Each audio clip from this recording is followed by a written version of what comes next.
हम देखेंगे संविधान का भाग 1 जो उपबंध करता है संघ और उसका राज्य क्षेत्र। अनुच्छेद 1 संघ का नाम और राज्य क्षेत्र।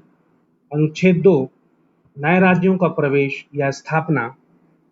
अनुच्छेद 2 का निरसित है। अनुच्छेद 3 नए राज्यों का निर्माण और वर्तमान राज्यों के क्षेत्रों, सीमाओं या नामों में परिवर्तन। और अनुच्छेद 4 पहली अनुसूची, चौथी अनुसूची के संशोधन तथा अनुपूरक, आनुषंगिक और पारिणामिक विषयों पर उपबंध करने के लिए अनुच्छेद 2 और अनुच्छेद 3 के अधीन बनाई गई विधियां।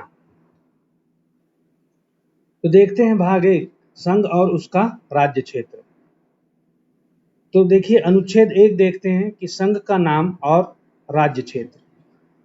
तो अनुच्छेद 1 खंड 1 भारत अर्थात इंडिया राज्यों का संघ होगा। खंड 2 राज्य और उनके राज्य क्षेत्र वे होंगे जो पहली अनुसूची में विनिर्दिष्ट हैं। और खंड 3 जो है वो बताता है कि भारत के राज्य क्षेत्र में उपखंड क राज्यों के राज्य क्षेत्र, उपखंड ख पहली अनुसूची में विनिर्दिष्ट संघ राज्य क्षेत्र और उपखंड ग ऐसे अन्य राज्य क्षेत्र जो अर्जित किए जाएं समाविष्ट होंगे। अनुच्छेद 2 नए राज्यों का प्रवेश या स्थापना। यह उपबंध करती है कि संसद विधि द्वारा ऐसे निबंधनों और शर्तों पर जो वह ठीक समझे संघ में नए राज्यों का प्रवेश या उसकी स्थापना करा सकेगी। अनुच्छेद 2 का सिक्किम का संघ के साथ संयुक्त किया जाना यह संविधान के 26वां संशोधन अधिनियम 1975 की धारा 5 द्वारा 26/4/1975 से निरसित है। अनुच्छेद 3 नए राज्यों का निर्माण और वर्तमान राज्यों के क्षेत्रों, सीमाओं और नामों में परिवर्तन। तो देखिए किसी संसद विधि द्वारा किसी राज्य में से उसका राज्य क्षेत्र अलग करके अथवा दो या अधिक राज्यों को या राज्यों के भागों को मिलाकर या अथवा किसी राज्य क्षेत्र को किसी राज्य के भाग के साथ मिलाकर नए राज्य का निर्माण कर सकेगी। ख किसी राज्य का राज्य क्षेत्र बढ़ा सकेगी।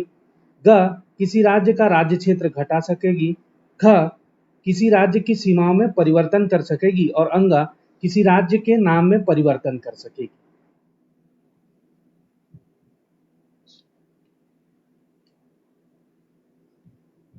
अब देखते हैं परंतु इस प्रयोजन के लिए कोई विधेयक जो है राष्ट्रपति की सिफारिश के बिना और जहां विधेयक में अंतर्विष्ट प्रस्तावना का प्रभाव राज्यों में से किसी के क्षेत्र, सीमाओं या नाम पर पड़ता है, वहां जब तक उस राज्य के विधानमंडल द्वारा उस पर अपने विचार ऐसी अवधि के भीतर जो निर्देश में विनिर्दिष्ट की जाएं, ऐसी अतिरिक्त अवधि के भीतर जो राष्ट्रपति द्वारा अनुज्ञात की जाए, प्रकट किए जाने के लिए वह विधेयक राष्ट्रपति द्वारा उसे निर्देशित नहीं कर दिया गया है और इस प्रकार विनिर्दिष्ट या अनुज्ञात अवधि समाप्त नहीं हो गई है, संसद के किसी सदन में पुनः स्थापित नहीं की जाएगी।